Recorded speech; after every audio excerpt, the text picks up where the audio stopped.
What if I told you that in just 11 minutes, you could learn 11 proven strategies to conquer anxiety and unlock a version of yourself you've always dreamed of? Hi, I'm a medical consultant and someone who's been exactly where you are. I've struggled with anxiety my entire life. The first time it reared its ugly head was when I was just 9 years old, standing in front of my class to give a talk. My heart raced, my knees felt weak, and my voice wavered in a way I had never experienced before. It was deeply unpleasant, to say the least. As I grew older, these feelings didn't disappear. In fact, they got worse. They resurfaced whenever I had to speak in front of an audience. I felt painfully self-conscious and frankly abnormal. I avoided talking about my struggles for a long time, hoping they would simply go away. Instead, I went to great lengths to avoid anxiety-inducing situations. Looking back, I realized this avoidance cost me dearly. I missed out on key opportunities that could have enriched my life. Beyond general anxiety, I also struggle with social anxiety. While I genuinely enjoy spending time with close friends, as an introvert, I feel more comfortable in one-on-one interactions. The moment I'm in a group setting, I tend to retreat into my shell, becoming quiet and reserved, so much so that I'm often overlooked in conversations. To cope, I started avoiding social gatherings altogether, making excuses or pretending to be unwell. But again, this avoidance has come at a cost. It's held me back from building a strong network of friends, advancing my career, and expanding my social circle. I often envied those who seemed to speak confidently and effortlessly. It felt unfair. But over time, I've experimented, adopted, and refined several strategies to keep my anxiety at bay. Today I'll share 11 science-backed, life-changing strategies to manage anxiety and build confidence in 2025. Watch till the end, as the last one will surprise you. Let's do this together. 1. Understand your anxiety, why it happens.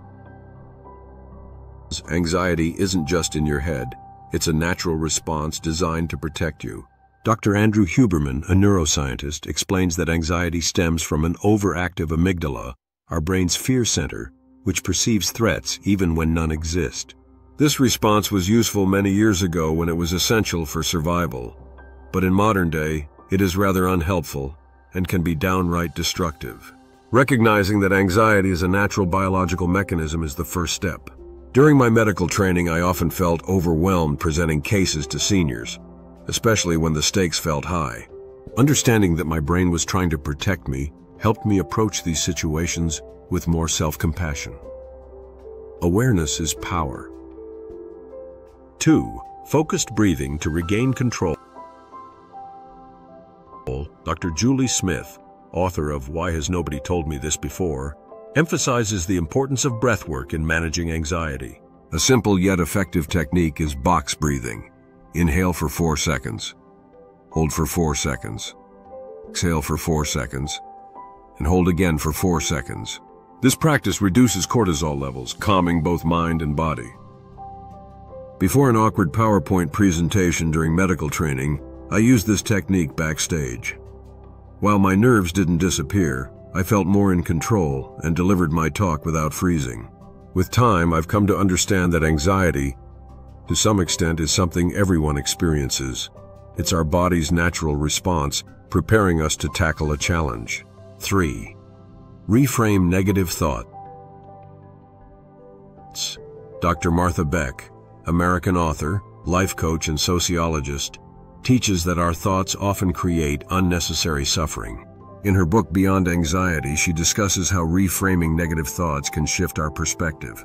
For instance, instead of thinking, "Everyone will laugh at me," replace it with, "I'm sharing something valuable, and my voice matters." Before presenting cases to colleagues, I would prepare thoroughly and remind myself that my knowledge was solid. Reframing turned my anxiety into a motivating force. 4. Utilize distancing self-talk. In a podcast with Ali Abdaal, Alienor Hunter from Ultra Speaking spoke about the distancing self-talk technique. Instead of saying, "I feel so anxious about this meeting," try reframing it to, "I notice that I'm feeling anxious about this meeting." Step-back language is a powerful technique to help reduce anxiety by creating psychological distance between you and the stressful situation. This subtle shift in language allows you to observe your thoughts and emotions without becoming entangled in them, fostering a sense of calm and objectivity. It's like stepping out of the storm and observing it from a safe distance. This approach is grounded in mindfulness practices, observing thoughts as passing events rather than concrete truths. Studies show that this method helps disrupt negative thought spirals and promotes emotional resilience. By stepping back linguistically, you gain the mental space to address challenges with greater focus and confidence. 5. Practice visualization to prepare for success. Dr. Wendy Suzuki, a neuroscientist and author of Good Anxiety, explains that mental rehearsal primes your brain for positive outcomes. Visualization activates the same brain regions as real practice. This mental training technique is widely used by elite athletes to enhance performance and achieve success. It involves creating detailed mental images of themselves performing their sport at their peak ability. This mental exercise also helps with confidence building, focus and concentration, stress management, and goal setting. This is no different when it comes to public speaking. Early in my career, I'd picture myself speaking confidently, engaging the audience, and receiving positive feedback. This mental rehearsal helped me transition from feelings of dread to emotions of confidence and determination. 6. Gradual exposure, small steps to big wins. Dr. Steve Peters, in The Chimp Paradox, highlights how our inner chimp reacts to fear. By exposing ourselves to anxiety-inducing situations in small, manageable steps, we can train our chimp to feel safe. For me, this meant practicing in front of a mirror, then with a small group of friends, and finally in front of my peers. Each step built my confidence and reduced my fear of large audiences. 7. Leverage exercise to reduce anxiety. Exercise is one of the most underutilized tools for managing anxiety. Dr. Andrew Huberman explains how regular movement boosts dopamine and serotonin, which improve mood and focus. Before high-stress moments, like presenting a challenging case, I often would spend some time alone and take a brisk walk to clear my mind and channel nervous energy. 8. Cultivate self-compassion and resilience. Instead of criticizing myself for feeling anxious, I've learned to say, it's okay to feel this way. I'm doing my best. During my training, I had moments where I stumbled or forgot details during presentations. But reminding myself that mistakes are part of growth helped me bounce back stronger. 9. Create a confidence-building morning routine. A structured morning sets the tone for the day. Dr. Steve Peters recommends starting your day with a win to activate the logical, confident part of your brain. For me, this includes 5 minutes of journaling, 3 minutes of mindfulness meditation, and 10 minutes of reviewing and prioritizing my goals for the day. During my most anxious periods, these routines gave me a sense of control and focus. 10. Consider medical therapy for severe anxiety. For those whose anxiety significantly impacts their daily life, medical therapy may be an option. SSRIs such as sertraline have been proven to effectively reduce symptoms by regulating serotonin levels in the brain. Often called the feel-good neurotransmitter, serotonin helps regulate mood, happiness, and anxiety. Another medically proven strategy to manage anxiety is cognitive behavioral therapy. This is supported by the National Institute for Health and Care Excellence, NICE.